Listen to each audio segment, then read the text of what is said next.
In late February 2026, a coordinated military campaign struck Iran, involving U.S. forces and Israeli partners.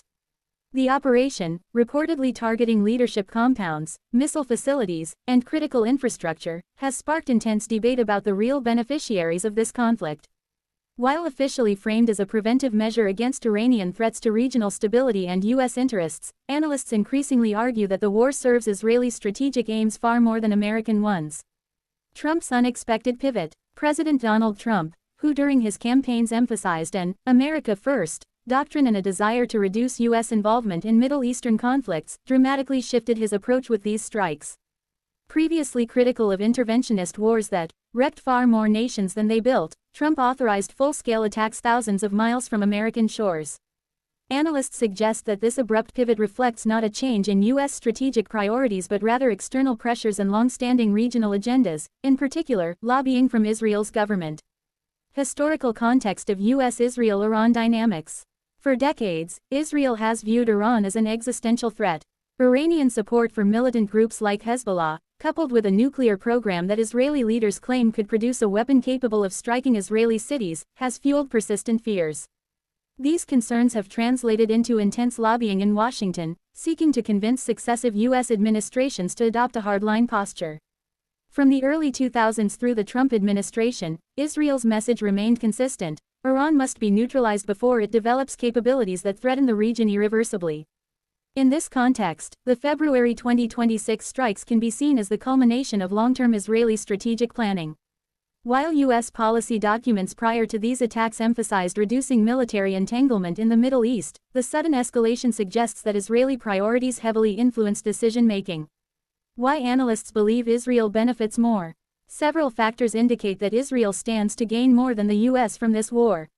1. Reinforcing the existential threat narrative. Israeli leaders have long framed Iran's ambitions as an immediate existential threat to both Israel and the U.S. While Iran's nuclear and missile programs are real, the capability to directly strike the U.S. mainland remains unproven. Yet this narrative has been amplified to justify military intervention that directly aligns with Israeli security interests. 2. Domestic political leverage for Netanyahu. Prime Minister Benjamin Netanyahu faces internal political pressures, including corruption investigations and public discontent with judicial reforms. Escalating the Iran threat can consolidate support by appealing to national security concerns, diverting attention from domestic controversies. By ensuring U.S. participation, Netanyahu reinforces his position both at home and abroad.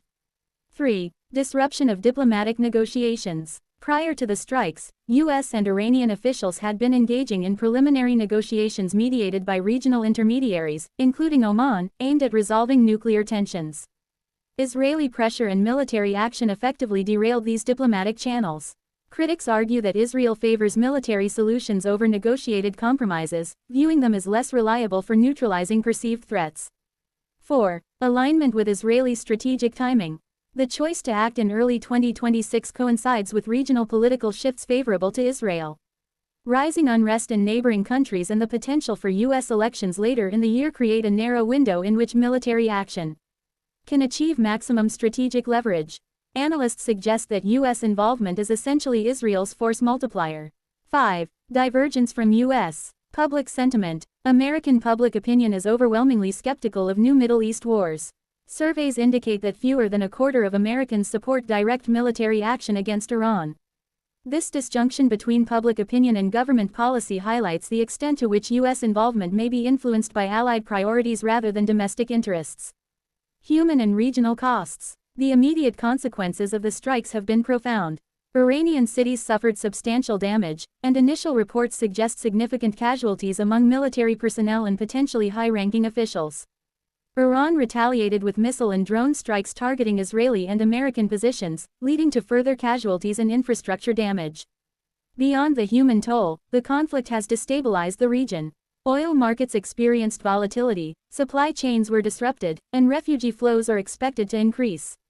Regional actors, including Gulf states and European nations, have called for urgent diplomatic engagement, emphasizing the broader costs of escalation.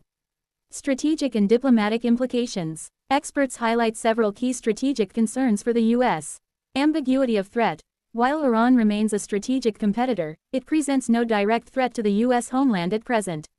Engaging militarily raises the risk of unintended escalation without a clear direct benefit to American security. Regional arms race. Military action may incentivize further proliferation of weapons among neighboring states. With no clear exit strategy, the war risks becoming open-ended. Global diplomatic isolation. Unlike earlier U.S. interventions with broad international support, this operation has drawn criticism from European allies and regional partners who favor negotiation over military action. These factors suggest that the U.S. may face long-term strategic disadvantages, including reduced leverage in future diplomatic negotiations with Iran and other regional actors. Supporters' perspective. Despite these concerns, some proponents of the strikes argue that decisive action was necessary. Supporters frame the campaign as a preventive measure against Iranian expansionism and proxy warfare, emphasizing the protection of Israel and U.S. allies in the region. They argue that past restraint may have emboldened Iran, and that failure to act could have led to greater regional instability over time. While these arguments highlight legitimate concerns, they generally frame the conflict in terms of allied rather than purely American interests. Domestic and political repercussions in the U.S. Domestically, the strikes have intensified debates over presidential authority, congressional oversight, and the U.S. role in international conflicts. Critics argue that the rapid escalation reflects a bypassing of traditional checks and balances, with the executive branch prioritizing an ally's strategic goals over American public opinion. Meanwhile, hawkish commentators praise the decisiveness of the operation, framing it as a demonstration of strength and deterrence in an increasingly complex region. The war also has significant implications for American politics. With U.S. elections approaching, the conflict has become a contentious issue, potentially influencing voter perceptions of leadership credibility, foreign policy competence, and national security priorities. Historical parallels. Analysts draw parallels between the current situation and previous U.S. allied conflicts, such as the 2003 Iraq invasion. In both cases, allied pressures and intelligence assessments influenced American decision-making, while long-term outcomes were marked by instability and unanticipated costs. These historical lessons underscore the risks of engaging in conflicts where allied interests diverge from national priorities. Regional responses. Reactions across the Middle East have been mixed. Gulf states. Some Gulf allies express concern about escalating regional tensions and the risk of retaliatory attacks. Iranian leadership has condemned the strikes as aggression and vowed to retaliate, signaling potential for protracted conflict.